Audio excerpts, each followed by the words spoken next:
네가 우하면 나는 좌하리라. 10절. 이에 롯이 눈을 들어 요단들을 바라본즉 소알까지 온 땅에 물이 넉넉하니 여호와께서 소돔과 고모라를 멸하시기 전이었는거로 여호와의 동산 같고 애굽 땅과 같았더라. 그러므로 롯이 요단 온 들을 택하고 동으로 옮기니 그들이 서로 떠난지라. 12절. 아브라함은 가나안 땅에 거하였고 롯은 평지 성읍들에 머무르며 그 장막을 옮겨 소돔까지 이르렀더라. 소돔 사람은 악하여 여호와 앞에 큰 죄인이었더라. 14절. 롯이 아브라함을 떠난 후에 여호와께서 아브라함에게 이르시되 너는 눈을 들어 너 있는 곳에서 동서남북을 바라보라. 보이는 땅을 내가 너와 네 자손에게 주리니 영원히 이르리라. 내가 네 자손으로 땅에 티끌 같게 하리니 사람이 땅에 티끌을 능히 셀 수 있을진데 네 자손도 세리라. 17절. 너는 일어나 그 땅을 종과 행으로 행하여 보라. 내가 그것을 네게 주리라. 이에 아브라함이 장막을 옮겨 헤브론에 있는 마므레 상수리 수풀에 이르러 거하며 거기서 여호와를 위하여 단을 쌓았더라. 사람이 살아가면서 여러 가지 많은 선택을 합니다. 그것이 아침에 출근하면서 또는 아침에 하루 일과를 시작하면서 무슨 옷을 입을까, 그리고 내가 오늘 어디를 가고 어떤 사람을 만나서 어떻게 일을 하고 어떤 말을 하고 내가 오늘 또 쉬는 시간에는 뭘 마시고 어떻게 할까, 이런 문제들 사실 모두가 다 선택의 문제라고 할 수 있습니다. 그런데 그 선택이 그냥 일상적인 선택으로서 별것이 아닌 것일 수도 있고, 그렇지만은 그 선택이 내 일생을 좌우하고 내 운명을 좌우하는 아주 중요한 선택일 수도 있습니다. 오늘 하나님의 말씀을 보니까 우리 믿음의 조상 아브라함이 이제 중요한 문제를 놓고 선택을 하는 장면이 나옵니다. 그런데 이 선택에 대해서 그의 조카 롯도 동참하게 됩니다.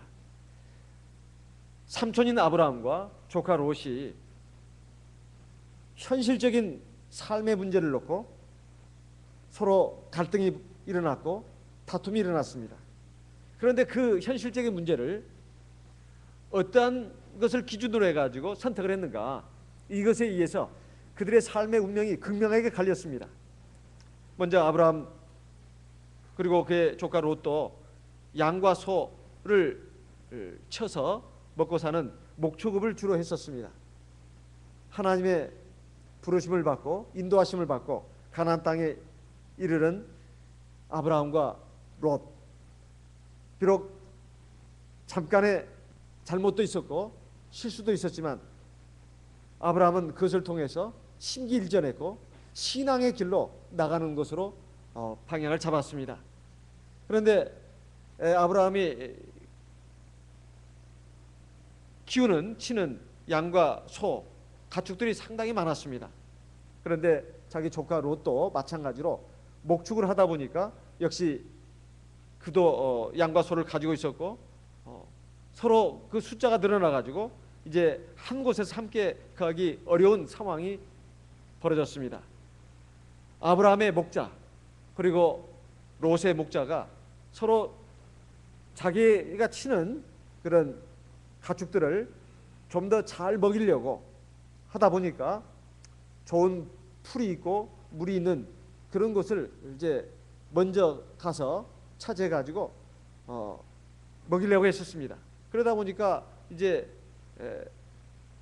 자기들이 치는 그 가축들을 문제 때문에 서로 이제 갈등이 일어났습니다.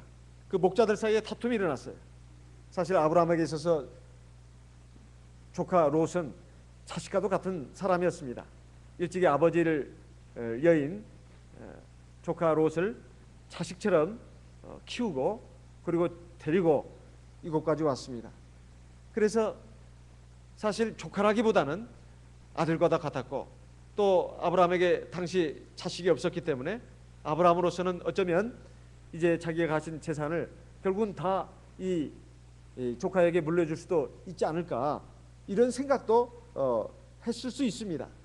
그만큼 삼촌과 조카라기보다는 부모와 자식 간의 그런 관계라고 할 수 있었는데, 현실적인 문제가 이제 대두가 되고 그로 인해서 미묘한 감정의 골이 생기고 갈등이 생기다 보니까 이제 이래서는 참 어렵겠다, 이렇게 생각을 했습니다. 그래서 아브라함이 어느 날 자기 조카를 불러가지고 말을 했습니다. 우리는 한 고륙이 아니냐, 이건 한 형제고 친척이라는 뜻입니다. 나나 너나 내 복자나 네 복자나 서로 다투게 해서는 안 되겠다. 그래서 이런 일이 이제 앞으로 계속되다 보면 우리가 앞으로 참 원수가 되고 도저히 볼 수 없는 그런 사람이 되지 않겠느냐, 이것은 마땅하지 않는 일이다. 그래서 아브라함이 자기 조카에게 말했습니다.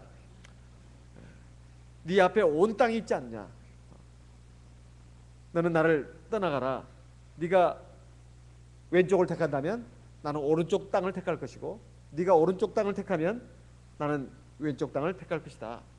그래가지고 자기 조카 롯에게 선택할 수 있는 그 기회를 먼저 줬습니다. 우리가 사람의 도리로 생각한다면 마땅히 롯은 자기 삼촌에게 이렇게 말했습니다. 아, 삼촌, 이건 안 됩니다. 제가 어떻게 삼촌을 떠나서 살겠습니까? 저는 삼촌이 제 아버지와도 같습니다. 제가 아랫사람들을 잘 단속을 못해가지고 이렇게 됐으니까 삼촌이 그렇게 용서하시고 제가 단속을 잘 하겠습니다, 이렇게 하든지, 아니면 선택의 기회를 줬으니까 아브라함으로서는, 조카로서는 삼촌이 먼저 택하십시오. 제가 제 아랫사람들을 참 관리하기가 어렵습니다. 그리고 실제로 이제 삼촌의 가축도 많이 늘어났고 제 가축들도 적지 않은 숫자니까 이 한 곳에서 있다 보면은 사람이 누가 뭘 잘못해서라기보다도 너무 한 곳에 좁은 곳에 있다 보면 다툼이 생길 수 있고 오해가 생길 수가 있으니까 좀 넓은 지역으로 가서 쳐야 된다는 이 삼촌의 말씀은 옳은 말씀입니다. 그렇지만은 제가 어떻게 감히 먼저 선택을 하겠습니까? 삼촌께서 먼저 선택을 하십시오. 그러면 제가 나머지 지역으로 가겠습니다.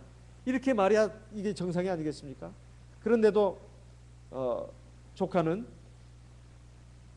삼촌과의 이 관계, 그동안 삼촌으로부터 받았던 그 사랑, 이것을 생각한 것이 아니라 자기의 이익을 생각을 했습니다. 그것까지도 인간의 본능이니까 그렇다 하더라도 조카 롯은 믿음으로 생각한 것도 아니고 또 사랑으로 생각한 것도 아니고 그 아무것도 없이 그저 자기의 이기적인 욕심으로 본능에 의해서만 선택을 했는데 선택의 기준이 그러다 보니까 또 육신적인 것이 될 수밖에 없었습니다. 10절에 보면 우리가 잘 아는 것처럼 롯도 눈을 들어서 요단 들을 바라봤다고 했습니다.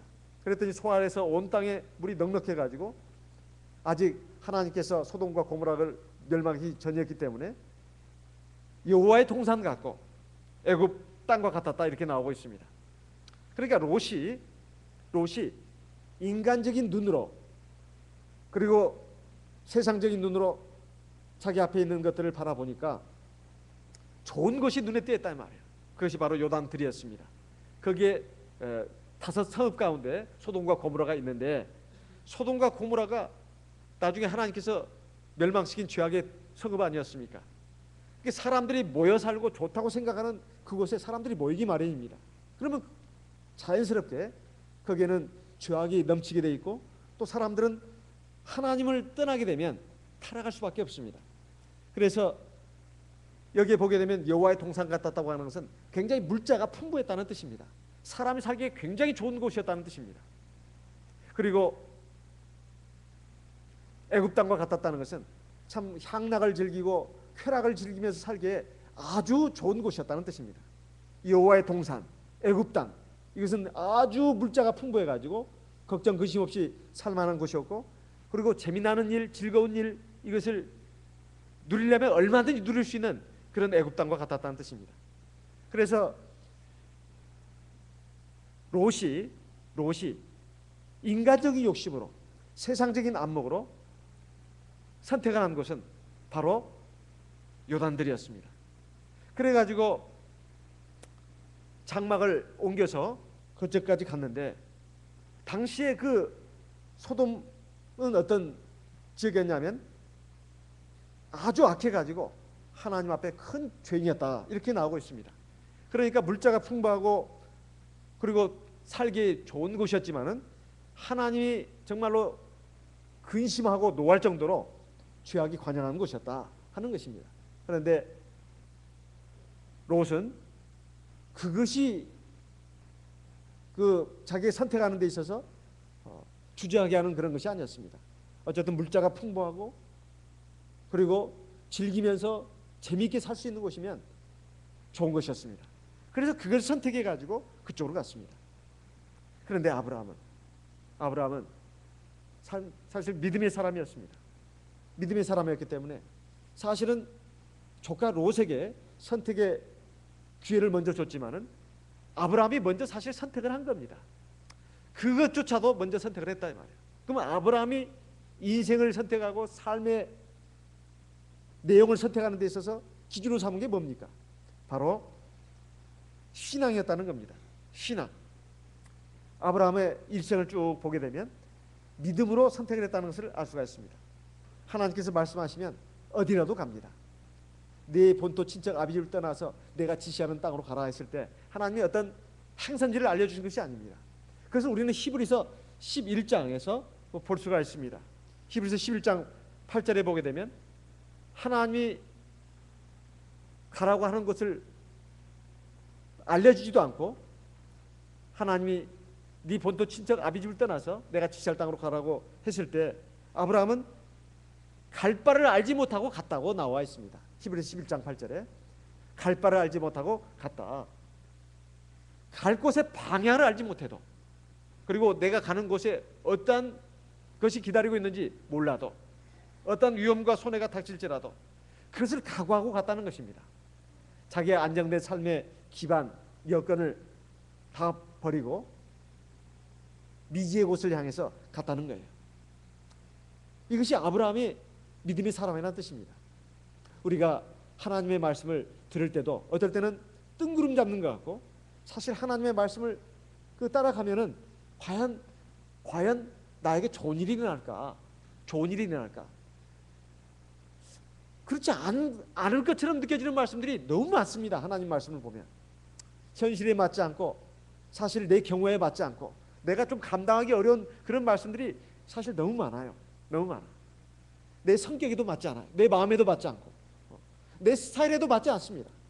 근데 그 말씀을 따라가면은 정말로 나에게 좋은 일이 생기고, 나에게 정말로 이득이 생기고, 내가 유리해지고, 내가 잘되고, 이렇게 확실히 보장되는 말씀이라기보다는 뭔가 불확실하고 불투명하고, 오히려 현실적으로 생각하면 손해가 있고 위험이 뒤따를 것 같은 그런 말씀들이 굉장히 많습니다.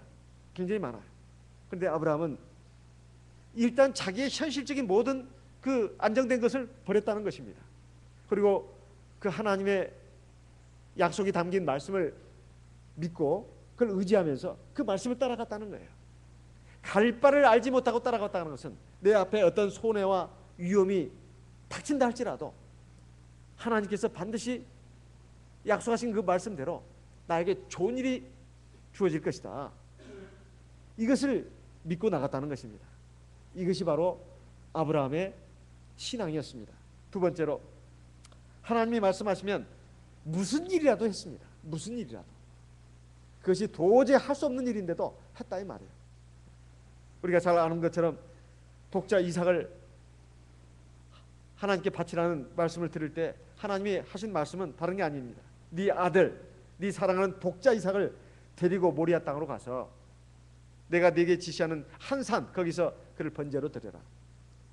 사랑하는 독자, 그것도 하나밖에 없는 아들입니다. 자기 생명보다 더 귀한 아들을 모리아 땅으로 데리고 가서 그걸 바치라는 거예요. 그것도 번제로 바치라는 겁니다. 이것은 정말로 보통 사람들이 정상적인 사람이라면 실행하기 어려운 일입니다. 자기가 정말 사랑하는 독자입니다. 내가 가장 귀하게 생각하는 것, 내가 애지중지하는 것, 이것을 하나님의 제단에 번제로 바치라고 하는 것은 불에 태워가지고 완전히 잿더미로 만들라는 뜻입니다. 이것이 과연 사람이 할 수 있는 일이겠습니까? 할 수 없는 일입니다. 하나님이 말씀하신다면 이건 내가 도저히 할 수 없는 일이라고 생각되는 일도 아브라함은 신앙에 옮겼다는 것입니다. 이것이 아브라함의 신앙이었습니다. 그래서 아브라함의 중요한 선택 기준은 바로 신앙이었습니다. 그러기 전에 아브라함이 애굽 땅에 가가지고 큰 고초를 겪었죠. 그걸 통해서 아브라함이 깨달은 것은 내가 잠시 정신을 잃었구나. 내가 잘못했구나. 내가 정말로 신앙으로 살아야 되겠다. 하나님을 내가 경외하고 하나님을 두려워하고 하나님을 의지해야 되겠다. 현실에 일어나는 일들을 가지고 내가 두려워하고 걱정하고 그리고 거기에 사로잡혀가지고 하나님을 믿는 신앙을 저버리고 인간적인 생각으로 나간 이것을 내가 지금부터는 앞으로는 해서는 안 되겠다. 이렇게 각성을 하고 회개하고 올바른 길로 돌이키는 것이 바로 아브라함의 신앙이었습니다. 그래서 지금 자기의 목자들과 그리고 조카의 목자들이 가축 키우는 문제 가지고 서로 다투고 싸울 때 아브라함은 아마 기도하면서 하나님 앞에 믿음으로 생각했을 겁니다. 아마 인간적으로도 감정적으로도 참 마음이 많이 상했을 겁니다. 조카가 어떻게 나한테 이럴 수가 있는가? 자식과 같은 조카가 어떻게 나한테 이럴 수 있는가? 인간적으로 생각한다면 그 조카에 대해서 굉장히 미운 마음이 들었을 겁니다. 이런 놈을 어떻게 내가 용납한단 말인가? 내가 참 사랑해서는 안 될 놈을 사랑했구나. 아마 이렇게 생각했을 수도 있습니다. 내가 사랑해서는 안 될 사람을 사랑했구나. 내가 사랑한 것이 아무 의미가 없구나. 그래서 오죽하면 그러지 않습니까? 우리 옛말에도 머리털 검은 짐승은 키우지도 마라. 믿지도 말라고 했던가요? 사실 머리털 검은 짐승은 사람밖에 없지 않습니까? 이런 경우에 대부분 사람들은 허탈해합니다. 그리고 그동안 내가 쏟아온 정, 사랑이 아까워서 억울해하기도 합니다. 부부간에도 내가 그동안 쏟은 정이나 노력을 물거품으로 만드는 그런 일이 생길 수가 있습니다. 자식은 또 어떻습니까? 다 키우고 온갖 고생을 하고 나면 저 혼자 큰 것처럼 때로 부모를 막 속상하게 하고 부모의 마음에 엄청난 상처를 주는 자식들도 있습니다. 친구지간에도 마찬가지입니다. 친구지간에도 마찬가지. 또 이웃 간에도 이런 경우가 종종 있을 수가 있습니다. 이럴 때 내가 참 쓸데없는 사랑을 베풀었구나. 정말 사람 사랑할 필요가 없어. 그냥 나만 사랑하면 돼. 이렇게 생각하는 그 생각을 하기가 쉽습니다. 사람은 다 믿을 존재가 못 돼. 그래서 앞으로는 내가 어떤 누구도 사랑해서는 안 되겠다. 이렇게 생각하는 성도들이 종종 있습니다. 그래서 이런 생각을 하게 되면 이건 신앙적인 생각이 아니라는 겁니다. 내가 사람에게 정을 주고 사랑을 베풀 때에도 그 사람에게 내가 언젠가 뭔가 돌려받는다. 이걸 기대하면서 내가 그런 사랑과 정을 베푼다면 그게 사랑이겠습니까? 내가 정말 하나님 앞에서 내가 사랑할 사람을 주셨고 또 하나님의 은혜로 말미암아서 내가 사랑을 할 수 있는 힘을 주신 거, 이거 참 하나님 앞에 감사하다. 이런 마음으로 사랑을 베풀어야 어떤 실망스러운 일이 생긴다 할지라도 그거 가지고 마음이 상하거나 허탈해하지 않습니다. 그리고 중요한 거, 하나님은 내가 진짜 하나님의 사랑을 깨닫고 하나님의 사랑 안에서 진짜 사랑을 할 때 하나님은 그 모든 것을 다 보고 기억하신다는 겁니다.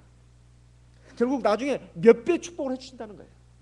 인생이라고 하는 것이 한 번으로 끝나고 아무것도 없는 것이라 할 것 같으면 사실은 이런 말씀은 다 공허한 말이 됩니다.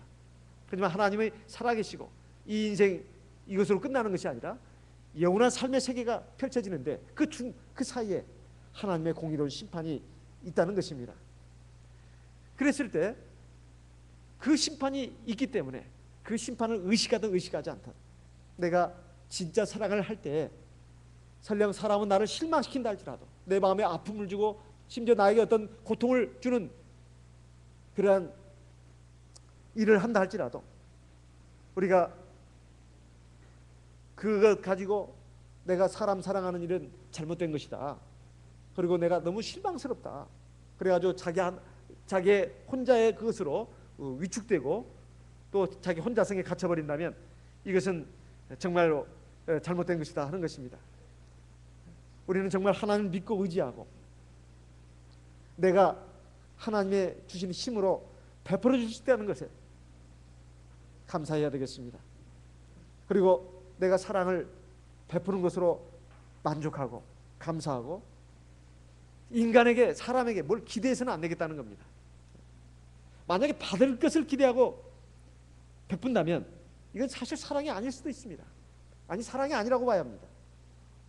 하지만 하나님은 그 모든 걸 다 아시고 다 갚아주시고 축복해 주신다는 것을 믿어야 되겠습니다. 캐나다에 몇 년간 이민 생활을 하고 돌아온 자매 말이 참 거기 가서 너무나 어렵고 힘들고 또 참 어려운 일이 있을 때 이제 참 그거 가지고 교회 가서 하나님 앞에 기도하고 또 말도 통하지도 않는 그런 우리 신도들에게 기도도 이제 부탁하고 또 신도들도 와서 참 위에서 기도도 해주고 그랬는데 언젠가는 그 교회 자매님이 자기 집에 방문해 가지고는 봉투를 이렇게 주더라는 거예요. 봉투를 주더라는 겁니다. 그래서 힘을 내라고 내가 기도하고 있다고, 자매님 가정을 위해서 기도하고 있다고. 그러니까 봉투를 보니까 우리 돈은 한 100만 원 가까운 돈이 이렇게 들어있더라는 거예요. 그래서 그걸 받고 너무나 놀래고 감격해가지고 참 하나님 앞에 어쩔 줄 몰랐다고 얘기를 합니다. 그러면서 진심으로 눈물을 흘려주고 정말 힘을 내라고 이렇게 하면서 그 봉투를 주고 이렇게 가는 그 자매님을 지금도 잊을 수가 없다고 이런 얘기를 했습니다. 우리가 그렇게 사랑을 베풀었을 때, 사랑을 알아주고 인정해주고 이랬을 때 우리는 마음속에 기쁨도 느끼고 만족감도 있습니다. 하지만 그렇지 못하는 경우가 굉장히 많이 있다는 거예요. 그랬을 때 우리는 절대로 실망해서는 안 된다는 겁니다. 내가 사랑을 행한 그 자체로서 하나님은 그를 기뻐하시고 나중에 다 갚아주신다는 겁니다. 내가 자식들에게 하는 것이라든가 내가 내 배우자에게 하는 것, 내가 부모에게 하는 것, 내가 형제에게 하는 것, 그 사람이 그걸 몰라주고 결국 나에게 상처를 주고 실망을 준다 할지라도 하나님은 하나님 앞에서 내가 살아온 그 사랑의 삶은 하나님이 반드시 기억하시고 반드시 갚아주신다는 겁니다. 사도행전 20장 35절 말씀을 보겠습니다. 사도행전 20장 35절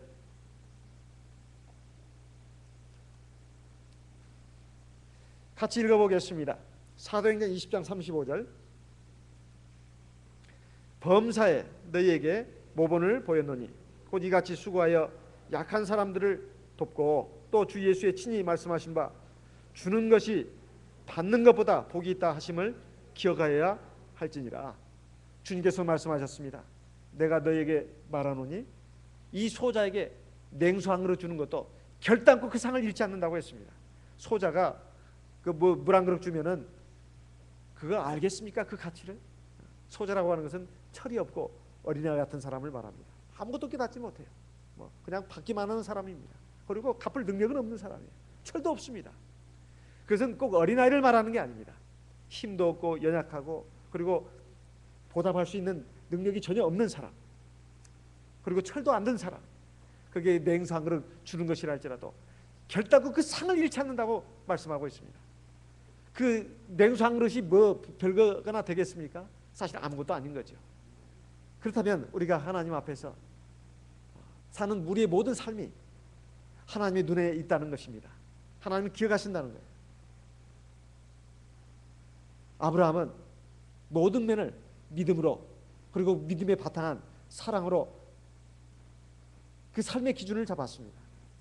그렇기 때문에 내가 이 조카와 함께 사는 데 있어서 이런 문제가 생기는 거, 이건 어쩌면 자연스러운 일이다. 자연스러운 일이고 당연한 일이다. 이걸 어떻게 해결할 것인가? 그것을 첫째 믿음으로, 그리고 사랑으로 해결해야 되겠다. 믿음으로 해결한다고 하는 것은 내가 하나님을 의식하면서 하나님이 이때 무엇을 나에게 원하실 것인가, 무엇을 기뻐하실 것인가, 이걸 생각하는 겁니다. 이게 믿음입니다. 이게 믿음이에요. 하나님을 생각하지 않는 것, 하나님을 의식하지 않는 것, 이건 불신앙입니다. 믿음으로 하지 않는 것이 모든 것이 죄라고 했습니다. 하나님 살아계시고 하나님 보고 계시고 하나님 인도하고 계신다. 그러니까 내가 이것을 감정으로 혈기로 할 것이 아니라, 감정으로 혈기로 할 것이 아니라 하나님이 뭘 기뻐하실 것인가, 하나님이 원하시는 게 뭘까, 내가 하나님 앞에 어떻게 해야 바른 것일 것인가. 그렇지, 이렇게 살다가는 믿음 생활도 제대로 못할 것이다. 그리고 화평이 깨질 것이다. 그래서 그렇지만 내가 먼저 선택하고 또 조카를 불러다가 막 야단을 치고 내찰 것이 아니라 내가 조카에게 기회를 줘야 되겠다. 네가 먼저 선택해라. 어차피 현실적으로 같이 있을 수가 없습니다. 그래서 조카에게 이걸 선택하게 했습니다. 선택하게 했어요. 그리고 조카는 자기에게 주신 선택의 기회를 최대한 활용을 해서 정말로 현실적으로 좋은 것을 택해서 갔습니다. 그런데 아브라함은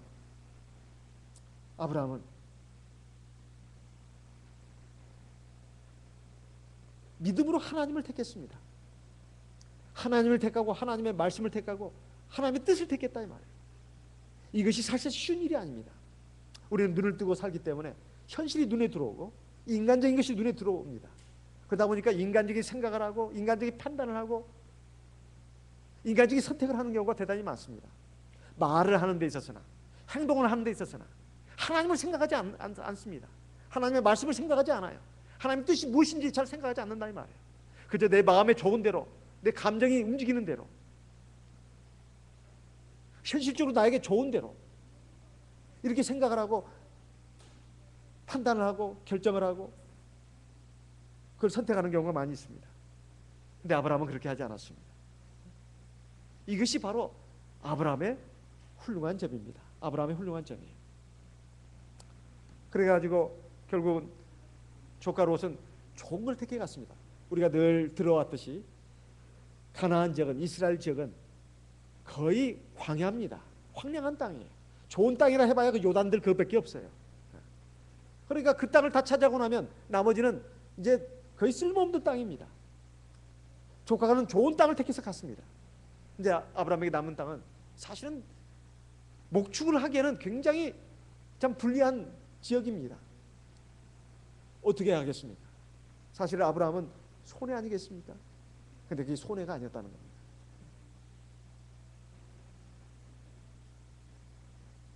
롯이 아브라함을 떠난 후에 14절에 보게 되면 하나님께서 아브라함에게 나타나셔가지고 말씀했습니다. 너는 눈을 들어서 너 있는 곳에서 동서남북을 바라봐라. 보이는 땅을 내가 너와 네 자손에게 주리니 영원히 이룰 것이다.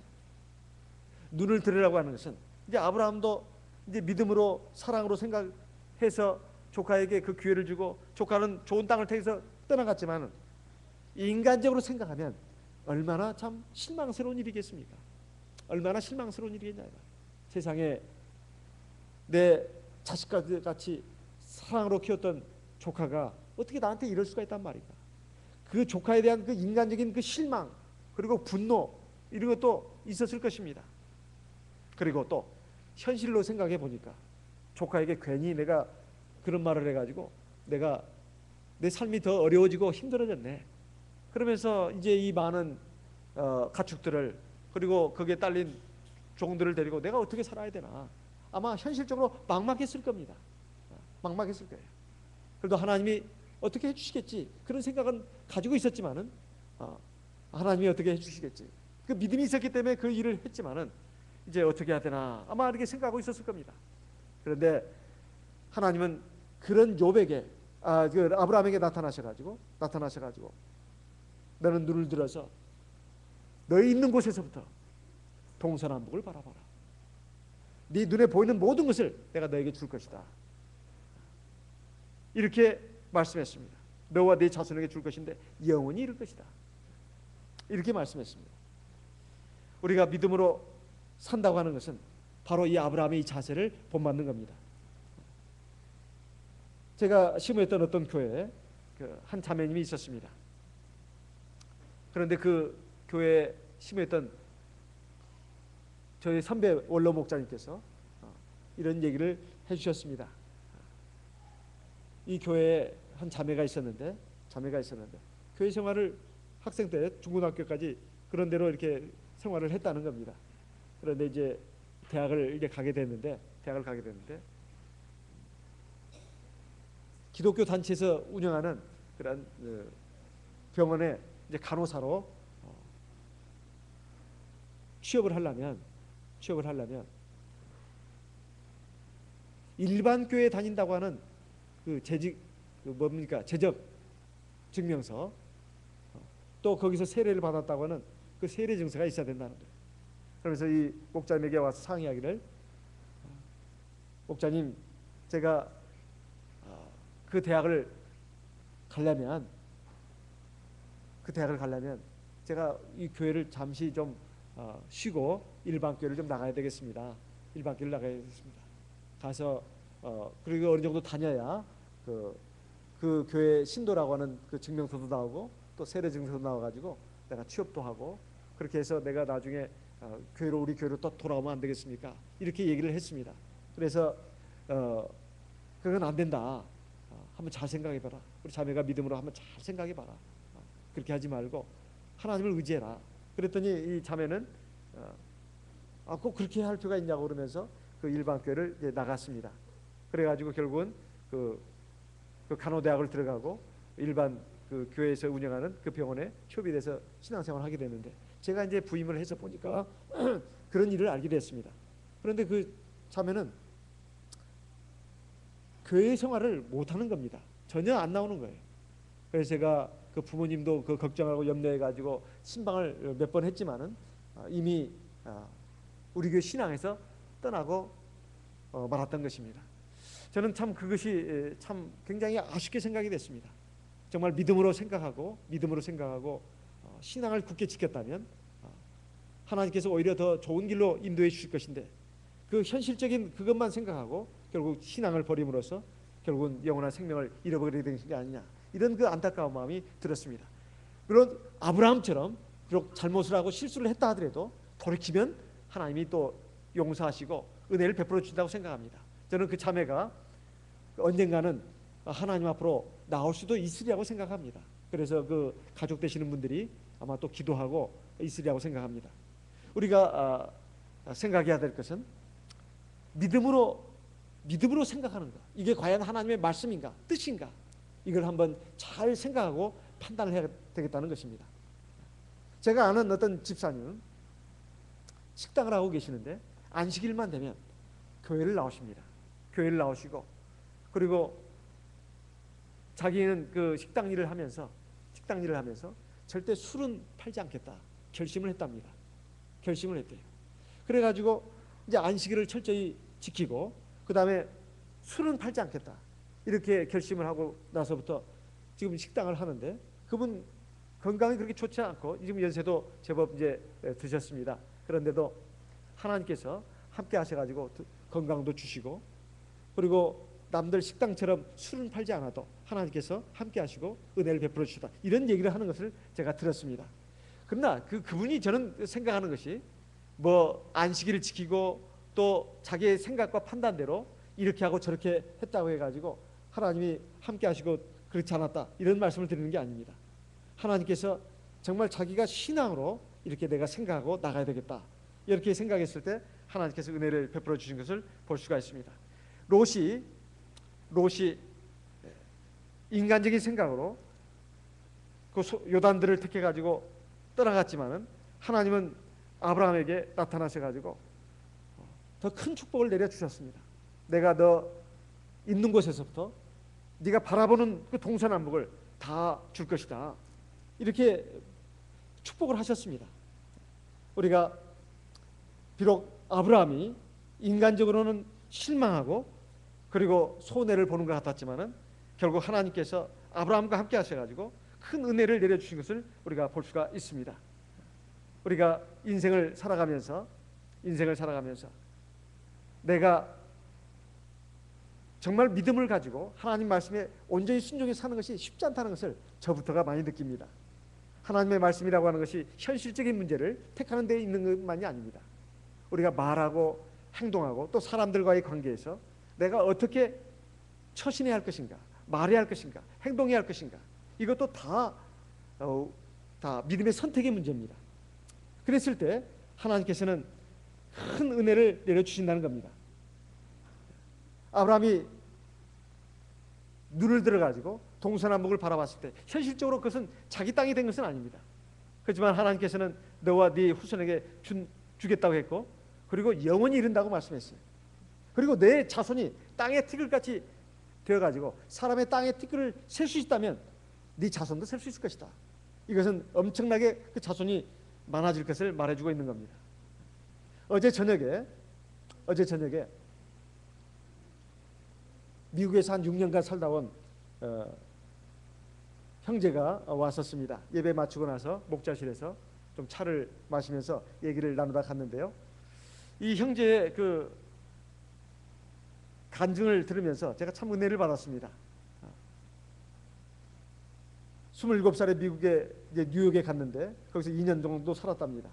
그래가지고 그 액세서리 이것을 갖다가 그 가게에다가 이제 그 배달해주는 그 일을 했다는 거예요.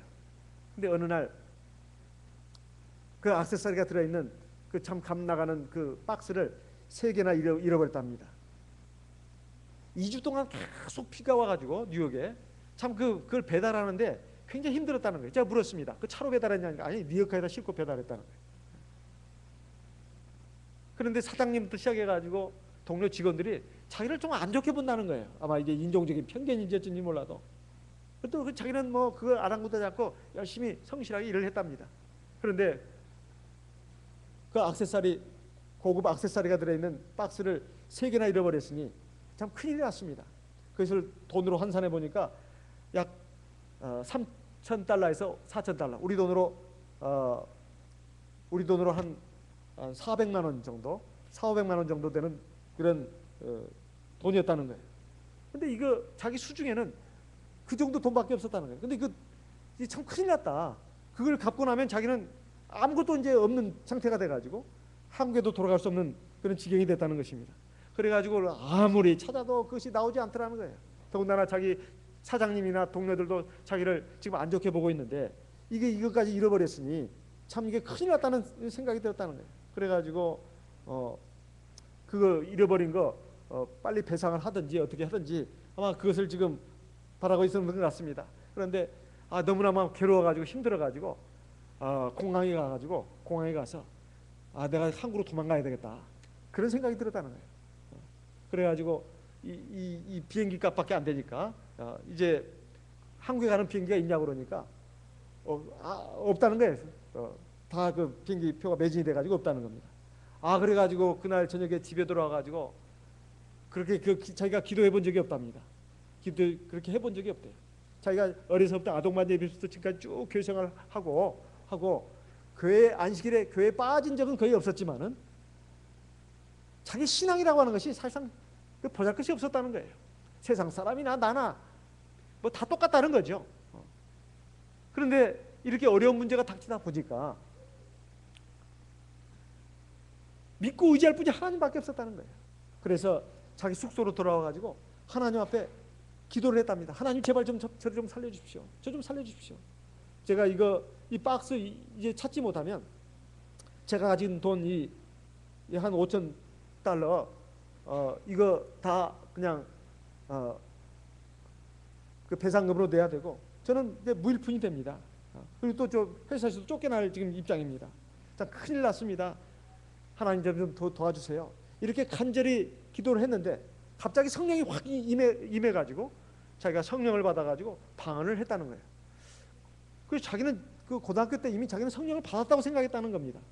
그런데 잘 생각해 보니까 성령을 받은 것이 아니라 친구들도 다 성령을 받아서 방언 기도하는데 자기는 성령을 받지 않고서 이렇게 기도를 하고 있자니까 좀 뭔가 멋쓰게 가지고 아니 나도 성령을 받았겠지 뭐 이렇게 생각하면서 그냥 손도 흔들면서 성령을 안 받았는데 이렇게 그냥 이것이 나는 성령 받은 거로 이제 해야 되겠다. 자기가 자기를 그렇게 이제 생각했다는 거예요. 근데 갑자기 성령이 막 임해가지고 방언이 터져 나왔는데 그때 자기가 성령을 받았다는 거예요. 그러면서 갑자기 마음이 막 그렇게 평안해지더래요. 기쁨이 넘치고 그리고 하나님의 어떤 계획 위에서 자기가 몸부림치고 있는 자기의 모습이 떠오르더라는 겁니다. 갑자기 앞에 막 밝게 보이면서 하나님의 말씀도 깨달아지고 그렇다는 거예요. 그래가지고 마음이 너무 평안해가지고 막 성령이 충만해가지고 기도를 하는데 기도도 막 하는데 아무 힘도 안 들고 막 기쁨이 넘치고 그래가지고 이제 평안해져가지고 그날 밤에 자고 다음날 회사에 직장에 갔더니만 캐시라고 하는 그 여자 직원이 그 여자 직원도 자기를 굉장히 안 좋게 보고 있었다는 거예요. 그런데 막 웬일인지 밝게 웃으면서 하이 뭐 그러면서 이제 우리 형제의 이름을 부르면서 뭐 반갑다고 그러면서 그 물건을 찾았다는 겁니다. 찾았다는 거예요. 자기들이 그 거래하는 자기가 그 물건을 납품하는 그 6개 업체 중에서 한 군데서 발견이 됐다는 거예요. 그곳에 아무리 그 갔어도 그 찾지를 못했는데 그날 저녁에 기도를 했는데 그 업체 가운데서 한 업체에서 그 물건이 있다고 그러면서 혹시 그 물건이 아니냐고 하면서 연락이 왔다는 거예요. 그래서 그 물건을 찾게 됐다는 것입니다. 그래서 너무 하나님께 감사했다는 거예요. 그리고 2주 동안 계속 비가 왔는데 그 다음날 아침에 기도하고 나서부터는 비가 그냥 거짓말처럼 쫙 개고 맑은 하늘이 펼쳐졌다는 거예요. 그래가지고 그날부터 자기는 매일 자기 전에 이 방언 기도, 성령 기도를 30-40분간 하고 그 잠자리에 들었답니다. 그리고 성령을 받고 나니까 그전과는 다른 그 어떤 현상이 나타났다는 거예요. 그전에는 예배 시간에 가도 하나님 말씀을 들어도 그 말씀을 그 건성으로 듣고 또 잘 깨달아지도 않았대요. 그런데 성령을 받고 나서부터는 하나님의 말씀이 막 그렇게 많이 막 깨달아진다는 거예요. 그렇게 많이 깨달아진다는 겁니다. 그리고 성경책을 읽으면 깨달아지는 것이 굉장히 많다는 거예요. 그리고 기도하려고 무릎을 꿇으면 기도가 자연스럽게 된다는 겁니다. 그전에는 억지로 그냥 눈 감고 잠깐 있는 정도였는데 이제는 막 자기 기도도 하나님 뜻대로 되더라는 겁니다. 이러면서 이제 뉴욕에서 2년간의 생활을 마치고 이제 한국에 잠시 나와서 결혼을 하고는 이제 미국의 달라스로 가서 1년간 거기서 생활하게 됐는데 자기 아내가 이제 임신을 하게 됐습니다. 배는 불러왔고 이제 아이 낳을 때가 돼가지고 어느 날 저녁인가요? 양수가 터졌답니다. 그래가지고 아이고 이거 병원에 가야 되지 않나 해가지고 다음날 이제 병원에 갔더니만 의사 선생님이 막 야단을 치면서 하는 말이 왜 이렇게 늦게 왔냐고 그러면서 호통을 치더라는 거예요. 그 의사가. 그러면서 이 아이의 생명이 위험하다고 맥박이 아주 굉장히 약하게 뛰고 있다고 그러면서 빨리 당장 지금 제왕절개 수술을 해야 된다는 거예요. 그런데 그 비용이 한 4천만 원 정도 든답니다. 우리 돈으로 4천만 원 정도 드는 그 돈을 내야 된다는 거예요. 자기 수중에 그런 돈이 없었습니다. 그래가지고 굉장히 참 난감했습니다. 그리고 또 제왕절개를 자기는 또 선호하지도 않았다는 거예요. 그래서 자연분만을 하면 좋겠다. 근데 지금 의사하는 말은 지금 뭐 양수도 터졌고 지금 아이의 그 맥박도 지금 굉장히 약해가지고 지금 죽을 지경인데 왜 그 지금 막 그러고 있느냐 하면서 막 야단을 치더라는 거예요. 우리 형제는 정말 수중에 가진 돈도 없고 그래가지고 참 이 절망이 막 엄습해 왔습니다. 그래도 그동안 내가 하나님을 믿고 의지했던 이 신앙으로 내가 하나님 앞에 기도해야 되겠다. 그래가지고 이제 그 병원의 그 자리에서 무릎 꿇고 한 30분간 열심히 하나님께 기도했대요. 방언 기도를 열심히 기도했답니다. 그랬더니 기도를 하고 나니까 30분 이제 지나니까 아이가 태어났다는 거예요. 아이가 태어났다는 거예요. 참 너무 하나님께 감사했습니다. 그것도 무사히 건강하게. 그런데 이제 그 제왕절개를 안 하고 태어났어도 병원비가 12,000달러. 12,000달러. 우리 돈으로 한 1,300만 원 정도. 아까 제왕절개를 하면 한 4천만 원 정도인데 이렇게 정상분만을 해도 외국인으로서 아이를 낳기 때문에 한 300만 원 정도를 내야 된다는 거예요. 1,300만 원 정도. 12,000불이면 우리 돈은 한 1,300만 원 정도 안 되겠습니까? 아니 근데 그 돈도 없었다는 거예요. 1,300만 원. 그래서 참 무슨 수가 없나 하고 또 하나님께 기도해가지고 보니까 병원에 무슨 프로그램이 있더래요. 프로그램이. 참 미국은 좋은 나라라는 거예요. 참 좋은 나라라는 거예요. 돈이 없이 외국인으로 가도 그냥 사회 일반 단체에서 그렇게 지원해 주는 데가 또 많답니다. 병원도 마찬가지. 그런데 하나님이 그것을 또 발견하게 해줬어요. 그래가지고 이 돈이 없는 외국인이 신청을 하면 또 지원해주는 어떤 그 프로그램이 있었답니다. 거기다가 자기가 신청서를 써가지고 냈는데 거기 당첨이 됐대요. 그래서 병원에 지원을 받아가지고 3,000달러만 냈답니다. 우리 돈으로 한 400만 원 정도. 우리 돈 한 400만 원 정도. 그러니까 그리고 정상분만 해도 한 1,300만 원, 1,300만 원 정도를 내야 되는데 400만 원만 내고 이제 무사히 퇴원했다는 거예요. 정말 자기는 사막과 같은 곳에서, 광야 같은 곳에서 하나님의 살아계심을 체험했다는 겁니다.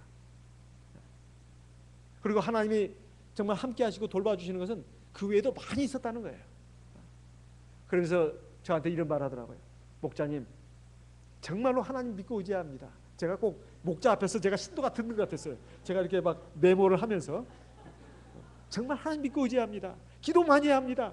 아이고, 그러면서 나중에 지도라네. 저도 자기도 이제 뭐가 좀 못생겼는데, 아이고, 제가 목자님 앞에서 이런 말 하다니 제가 너무나 불경죄를 진 것 같습니다. 아니다고. 정말 좋은 말을 했다고. 나 은혜 너무 많이 받았다고. 그러면서 저는 그런 생각을 했습니다. 정말 내가 지금 사막과 같은 곳에 살고 있는가? 사실 우리는 굉장히 지금 그래도 여유롭고 풍요로운 가운데서 지내고 있습니다. 그런데 그곳에 가는 사람들은 일반 교인들도 믿지 않는 사람들도 다 교회를 나간다는 거예요. 미국은 기독교 국가라는 겁니다. 그래가지고 미국 사람들도 그렇고 외부에서 온 사람들도 거의 다 이 교회를 나간다는 거예요.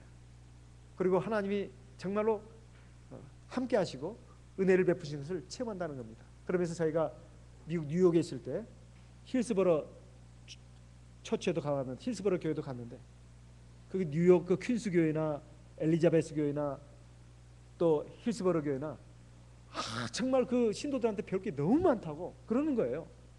지금 현재 그 미국 청년 당신학이 거기에 열리고 있는데요. 거기에 미국에 거기 그뿐만 아니라 미국에 전역에 우리 교회가 한 20-30개 됩니다. 그런데 그 신도들의 그 상당수가 뭐 변호사가 몇백 명이고 수백 명이고, 그 다음에 뭐 교수도 많고, 근데 수백 명이라는 거예요. 근데 그 사람들 특징이 뭐냐면, 힐스버러 교회만 해더라도 소위 말해서 사회에서 그 뭐 잘 나가는 사람들, 변호사, 의사, 교수 막 굉장히 많다는 거예요. 굉장히 많다. 근데 그 사람 뭐 교회 와서 이렇게 보면은 안식일날 먼저 기도를 그렇게 열심히 한답니다. 와가지고 막 그냥 막 잡담하고 떠들고 노는 게 하나도 없대요. 교회 오면 당장 그 회당에 올라가지고 막 기도를 막 그냥 전부 다 누가 이 말 저 말 할 것도 없어요. 기도를 그렇게 열심히 한다는 거예요. 자기도 그렇게 기도한다는 겁니다. 교회 오자마자 막 잡담하고 놀고 떠드는 사람이 한 사람도 없다는 거예요. 전부 다 회당에 올라가지고 그렇게 기도를 열심히 한다는 겁니다. 그것도 20분간, 한 25분간. 그리고 한 5분, 10분 정도 찬송 한 두세 곡 부르고 예배 드리는데 그렇게 집중해서 드린다는 거예요.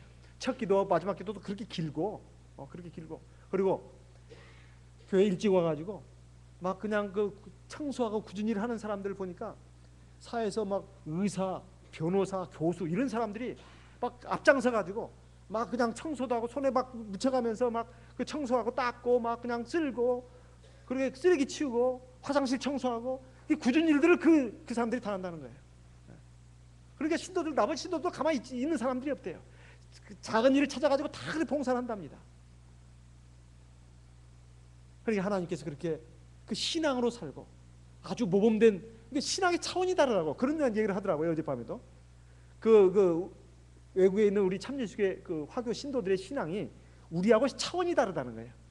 우리는 여기 밑에 있다면 그들은 위에 있다는 거예요.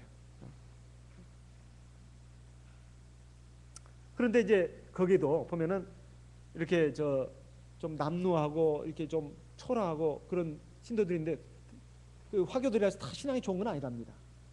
술도 마시고 담배도 피고 이렇게 좀 약간 불량하게 좀 신앙생활을, 그래도 교회는 나오긴 나온다요. 근데 보면 굉장히 생활이 어렵다는 거예요. 굉장히 참 어렵게 살고 힘들게 살고 그런다는 겁니다. 우리 형제 말이 그래요. 우리 형제 말이. 제가 보지는 않았습니다. 우리 형제 말이 그래요. 우리 형제 말이 아무리 화교들이라 하더라도 술 먹고 담배 피우고 그냥 교회 생활도 그냥 어설프게 하는 그 사람들은 굉장히 어렵게 힘들게 산다는 거예요. 그런데 그렇게 그 사회적으로 성공한 분들 보면 굉장히 신앙생활에 열심이고 기도를 그렇게 많이 하고 그리고 교회 와서는 그렇게 겸손한 사람이 돼가지고 그렇게 봉사를 많이 한다는 겁니다. 근데 뭐가 원인일까요? 저는 이 뭐가 원인이고 결과고 이것이 아니라 먼저 신앙이 원인이라고 생각합니다. 그 신앙이라고 하는 것은 그냥 하나님 눈에 보이지 우리 육신의 눈에 보이지 않는 하나님을 계시는 것으로 믿는 것 그것이 아니라 그것만이 아니라 눈에 보이지 않는 하나님이 계시는 것을 확실히 믿고 그리고 우리에게 주시는 모든 말씀을 우리가 귀하게 받아들이고 그 말씀을 따라 사는 것 이게 신앙 아니겠습니까? 우리 형제의 그 간증이 저에게 좀 많은 걸 생각하게 했습니다. 나도 단에서 기도 많이 해야 된다 많이 한다 하면서 정말 내가 기도를 많이 하고 있는가 정말로 더 해야 되겠구나 더 해야 되겠구나 그런 생각을 하게 됐습니다. 그리고 우리 교회 예배가 이렇게 왜 성령 기도를 많이 해야 하는가 이건 이유가 있습니다. 이건 이유가 있어요. 신약시대 예배는 이렇게 드려야 됩니다. 영기도로 그리고 하나님의 말씀으로. 왜요? 신령과 진정으로 예배를 드리라고 했으니까. 우리가 오성기도로 예배 드리는 것이 필요 없다는 말이 아닙니다. 그런데 원래 예배라고 하는 것이 구약시대 제사와 똑같습니다. 구원받은 하나님 백성들이 하나님께 드리는 것이 예배예요. 세상 사람들이 들어와서 예배 드리는 게 아닙니다. 이방인들은 그냥 이방인의 뜰에 와서 구경을 할 뿐이에요. 그 구경을 하고 저기 좋구나 그러면 할례를 받아야 합니다. 그리고 이제 하나님의 백성으로 편입이 돼야 돼요. 그러면 그렇게 예배를 드릴 수 있습니다. 우리가 일반 교인이 온다 사람이 온다 해서 방언기도를 안 하고 아니면 줄이고 그렇게 돼서는 안 됩니다. 그리고 영기도를 많이 해야 사실 우리 신앙이 바로 섭니다. 신앙이 바로 서요. 저는 종종 그런 생각을 해봅니다. 어린아이들 그리고 믿음이 아직 훈련이 안 된 그런 분들이 우리 교회 예배에서 방언기도를 오래 하면 힘들어하니까 이거 방언기도를 좀 짧게 해야 되겠다. 저도 가끔 그런 충동을 느낍니다. 어린아이들 힘들어하고 또 중고등학생들 그렇게 안 해보려다가 신도들도 그렇게 안 하다가 갑자기 하려고 그러니 얼마나 힘들겠습니까? 그런데 제가 그렇게 하려다가 제가 마음을 다시 고쳐 잡습니다. 그러면은 지금 열심히 교회 생활하고 있고 그래도 하나님 앞에 은혜를 받고 신앙을 바로 살려고 하는 많은 신도들마저도 결국 신앙을 이렇게 낙후시키게 되는 결과가 올 것이다. 어차피 그 어린아이들이라든가 그리고 뭐 그것 때문에 내가 교회를 예배 따분하니까 내가 어른 예배 안 나오겠다. 이게 어른 예배라고 그 말을 붙이죠. 그렇다 하더라도 그래서는 안 되겠다. 제가 그런 생각이 드는 거예요. 그것 때문에 그냥 오성기도 방기도 안 하고 방기도 줄여버리고 그리고 오성기도를 해버리고 그러면 당장은 편한 것 같아도 영적인 힘이 약화돼 버립니다. 그리고 대다수 신도들의 그 신앙이 이제 또 이 하향 곡선으로 갈 수밖에 없어요. 여기 기존의 그 80%의 신도들이라도 살려야 된다. 나도 살고 우리 신도들도 살려야 된다. 그래야 그 약한 그 어린아이 같은 그런 그 사람들이나 그 신앙인들도 신앙이 바로 서게 된다는 거예요. 그래야 우리가 성령 기도를 처음에는 힘든 것 같아도 하면 할수록 힘이 안 듭니다. 하면 할수록 힘이 안 들어요. 제가 대전에서도 3년간 그렇게 했습니다. 처음에는 힘들다고 하더라고요. 힘들다고 그래요. 그 15분 기도하는 것도. 그런데 나중에는 제가 마음이 이제 약해졌습니다. 3년 차에는 아유 그래 이거 기도 시간을 좀 줄이면 어떨까요? 내가 그랬더니 임직자들이 전부 다 반대해요. 처음에 우리 힘들었습니다. 그런데 하면 할수록 은혜를 받습니다. 하면 할수록 은혜를 받고 역시 그 방언 기도를 많이 해야 된다는 것을 자기들 절실하게 체험하고 있다는 거예요. 근데 목사님 왜 마음이 약해지셔가지고 기도 시간을 줄이려고 하십니까? 줄이면 안 됩니다. 이러는 겁니다. 이러는 거예요. 임직자들이 다. 그것도 임직자들이 열 몇 분 됩니다. 그래서 저는 우리가 신앙적으로 나갈 때 하나님께서 함께 하십니다. 그리고 우리가 눈을 들어서 바라보면 해서는 되는 게 아닙니다. 그리고 일어나서 종으로 행하여 보라고 되어 있습니다. 17절에 너는 일어나서 그 땅을 종과 행으로 행하여 보라. 내가 그것을 네게 주리라. 우리가 그 아브라함이 그냥 앉아 있었던 것을 알 수가 있습니다. 실망해서, 그리고 인간적인 어떤 그 염려와 걱정으로 앉아 있었을 겁니다. 근데 하나님께서는 일어나서 종으로 행으로 행하여 보라고 말하고 있습니다. 우리 형제도 말합니다. 정말 신앙이 중요하고 기도가 중요하다. 그렇다고 해서 아무 일도 하셔서는 안 된다는 게 아니다. 자기 나름대로 열심히 노력을 해야 되지만은 우선이 목자님 믿음이고 기도입니다. 믿음이고 기도입니다.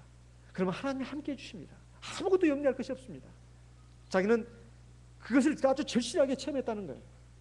우리가 이 믿음으로 일어나 가지고 종과 행으로 행해 보는 겁니다. 우리의 발걸음에 하나님을 믿는 믿음이 있어야 되고 기도가 있어야 합니다. 그러면 하나님께서 함께 하십니다. 우리의 눈도 밝게 해주시고 우리에게 지혜와 능력도 주십니다. 우리 앞에 있는 장애물도 치워주시거나 아니면 뛰어넘을 수 있게 해주십니다. 하나님의 영광을 나타내고 많은 사람들에게 하나님이 참신이고 하나님의 말씀이 바로 우리의 구원의 진리라고 하는 것을 나를 통해서, 나의 삶을 통해서 선포하게 하십니다. 이러한 삶을 살아야 이게 영웅의 삶이요 주인공의 삶이 아니겠습니까? 꼭 목자가 돼야만 그런 삶을 사는 게 아닙니다. 우리 모두가 다 하나님의 제사장들입니다. 제사장으로서 살아야 된다 이 말이에요. 우리는 신분이 다릅니다. 세상 사람과 신분이 같지 않아요. 같지 않습니다. 그런데 우리는 세상 사람과 많이 살다 보니까 거기에 많이 동화되고 있고 구별돼서 살아서는 안 된다고 생각을 합니다. 비록 육신적으로 같이 살더라도 구별된 삶을 살아야 합니다. 차원이 다른 삶을 살아야 우리가 하나님의 진정한 축복을 받을 수가 있습니다. 영원한 생명과 영원한 상급을 받을 수가 있습니다. 우리 현실의 삶에 있어서도 하나님께 영광을 돌리고 하나님의 영광을 나타내는 삶을 살 수가 있는 겁니다. 우리가 그러한 삶을 살도록 힘을 써야 되겠습니다. 아브라함은 그 장막을 옮겨가지고 상수리 숲을 이뤘고 그리고 거기서 여호와를 위해서 단을 쌓았다 이렇게 말씀하고 있습니다. 아브라함이 믿음의 조상이 될 수 있었던가? 그것은 바로 항상 하나님 앞에 예배 드리는 것을 가장 기본적으로 했고 중요하게 생각했습니다. 물론 교회만 열심히 다닌다고 해가지고 신앙이 좋다고 말할 수는 없습니다. 다 신앙이 좋다고 말할 수는 없어요. 하지만 신앙이 좋고 믿음에 굳게 서 있는 사람치고 교회 예배를 소홀히 하는 사람은 한 사람도 없습니다. 교회를 다닌다고 해가지고 신앙이 다 좋아지는 건 아닙니다. 건성으로 다니는 사람도 있고 예배 시간에 조는 사람도 있고 그리고 자기 그 주관과 고집으로 막 말씀을 막 튕기는 사람이 있고 그 취사 선택하는 사람도 있습니다. 정말 온 몸과 마음을 마치 그 번제단 위에 바치는 것처럼 이렇게 하나님 앞에 전심으로 예배드리는 그런 분들은 이 기본적인 예배 생활이 그의 삶에 얼마나 중요하다고 하는가 하는 것을 알고 있습니다. 우리가 하나님을 만나서 하나님의 음성을 듣는 이 아브라함이 하나님 앞에서 제일 먼저 한 행동은 뭔가? 하나님 앞에 예배드리는 겁니다. 여러분 우리가 하나님 앞에서 예배드릴 때 우리가 기도도 제대로 좀 하고 그리고 하나님 말씀도 제대로 듣는 거 아닙니까? 혼자 성경을 본다 한들 그냥 뜻만 모르고 읽어 지나치는 말씀이 얼마나 많습니까? 그리고 기도를 한다 하더라도 이렇게 많은 성도들이 모여가지고 집중적으로 기도할 때 성령이 더 충만해지지 않습니까? 몸에 막 고압절과 흐르는 것을 느끼지 않습니까? 저도 혼자 기도할 때도 그런 것이 있지만은 특히 이렇게 많이 기도할 때 거의 확실히 그게 많이 느낍니다. 하나님의 성령이 함께 하신다는 거예요. 대만의 어떤 형제가 예배 시간 중에 환상을 봤습니다. 하얀 옷을 입은 천사가 신도가 앉아있는 이곳을 통로를 왔다 갔다 하면서 무슨 출석분과 뭔가를 들고 체크를 하고 있더라는 거예요. 이건 거짓말 아닌 진짜 간증입니다. 진짜 간증이에요. 지금 우리 눈에는 보이지 않지만 하나님의 천사가 여기에 있습니다.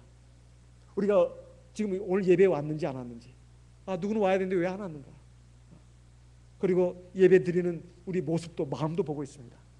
인간적인 마음으로 생각으로 하나님 앞에 예배 드리고 있는가 아니면 정말 신앙으로 전심으로 예배 드리고 있는가 그걸 보고 계십니다. 그것에 의해서 내가 자라가는 겁니다. 그리고 하나님의 온전한 백성으로 완성되어 나가는 겁니다. 우리의 신앙은 지금 완성된 것이 아닙니다. 그렇지만 하나님은 우리를 사랑하십니다. 우리 자녀로 삼아주셨습니다. 우리를 하나님의 말씀으로 우리를 먹이시고 우리를 키워가십니다. 이런 하나님의 사랑과 은혜를 정말로 소홀히 해서는 안 되겠습니다. 우리 믿음의 조상 아브라함처럼 믿음의 눈을 가지고 현실을 봅시다. 그리고 하나님의 말씀을 기준으로 해서 올바른 선택을 합시다. 거기에 하나님의 은혜와 축복이 함께 하십니다. 그러한 은혜와 축복을 저와 여러분 다 함께 누려서 하나님께 영광을 돌리고 많은 사람들에게 빛과 소금의 직분을 다하는 하나님의 백성 되시기를 예수님의 이름으로 기원하는 바입니다. 묵도하겠습니다.